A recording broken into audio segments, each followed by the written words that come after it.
What is this? What is this? It's a scam. Is it disappearing? It looks like it's disappearing. Something like that before. That's great. Whoa.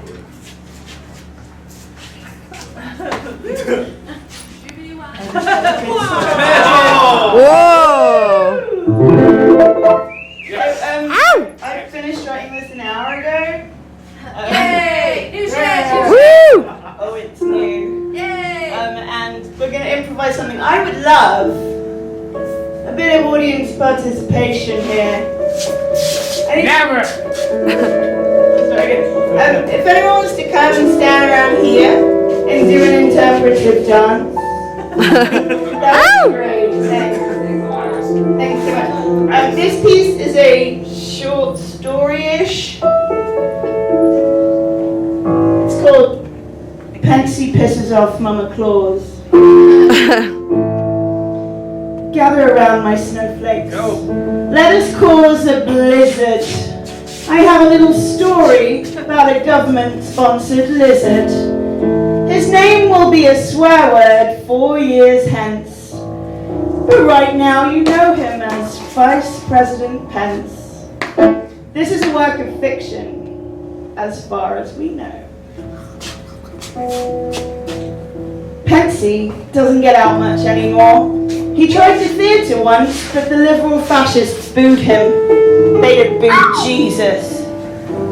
These days he just hangs around the house, getting under mother's feet while Mrs. Pence is baking cookies and re-ironing the underwear because the maid didn't do it properly. Ooh, good done. Poor Mrs. Pensy. It gets perplexing, popping bennies and sherry in a house where you can't speak, and all of the servants may well be perverts, because you just can't translate all those stupid foreign words. Pensy doesn't understand why no one likes him anymore. When he was governor, he was invited to all of the shows. Phantom, Cats. He loved Les Mis the best. It gave him so many ideas for his economic policy.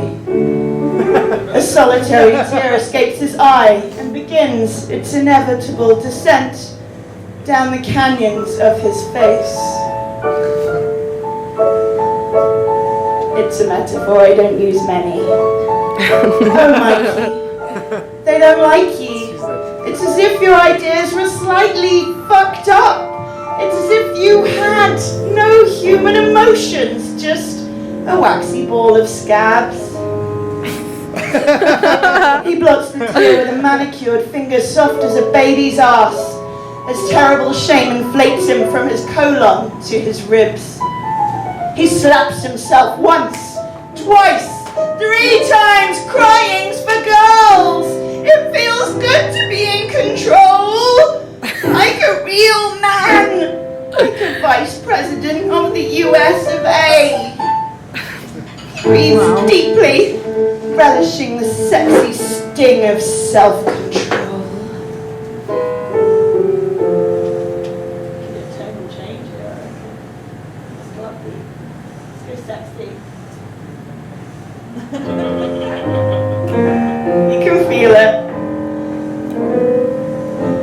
Mama Claus wears her platforms high, her hair big, and her sacks filled with presents for good girls. She has no preference for red and white clothes. She prefers to dress in gold.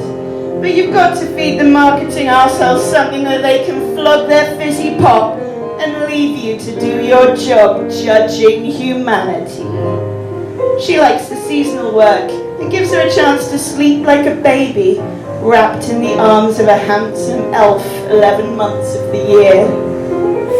But tonight's the exception. She pats her Gucci purse, which safely holds the letter from little Sophie, a letter that had broken her heart and steeled her determination. The world badly needs some magic, and magic is her speciality.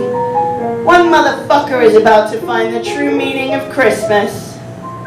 With a snap of her immaculately manicured fingers, she's transported to the roof of a chintzy mansion, where you can almost feel the whiteness in the air.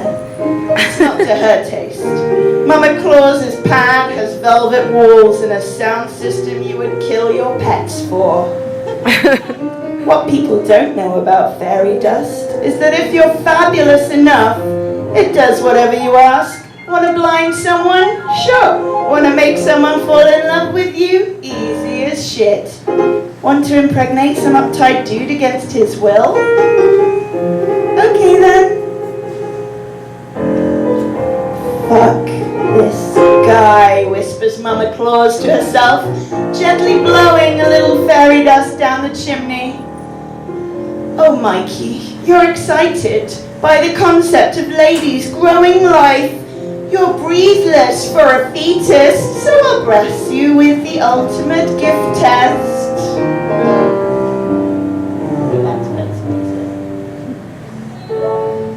He's mad that the woman has gone to bed early. Who will he talk to? He tried to wake her with a rousing reading from his boys' book of Bible stories, but she merely rolled over with eyes reminiscent of the porcelain dolls he hadn't been allowed to collect as a child.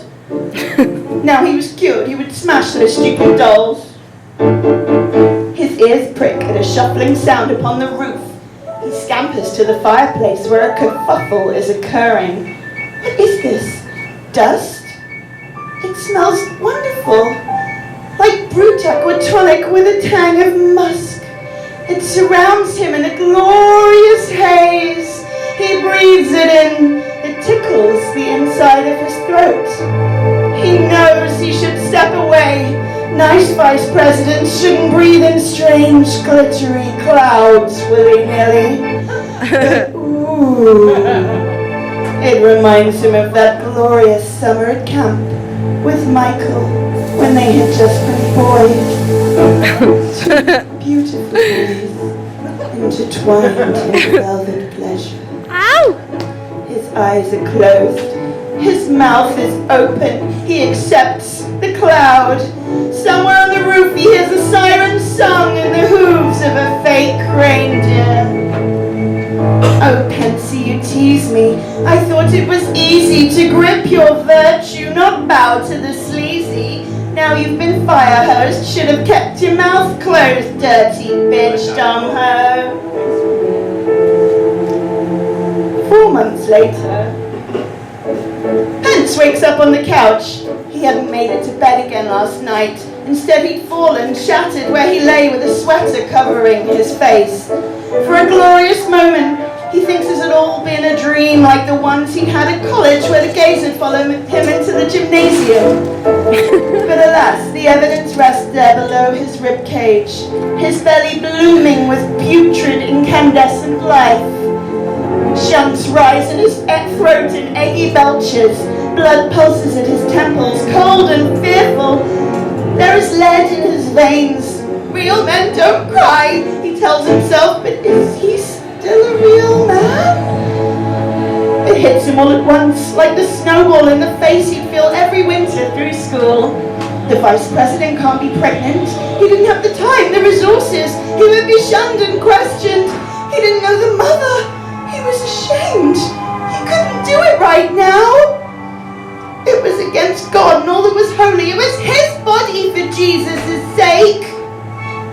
Oh, Pensy, it's expensive to get unpregnant where you live, and you're a rich white man. If you can't do it, no one can. He tried to block the tears, but they just kept on coming. He reached for his phone, digging the only option he could find. Hello, this is Planned Parenthood, Indiana. We are sorry, but we have been forced to close our services in this state. Have a nice day. Oh, fuck, said Pat.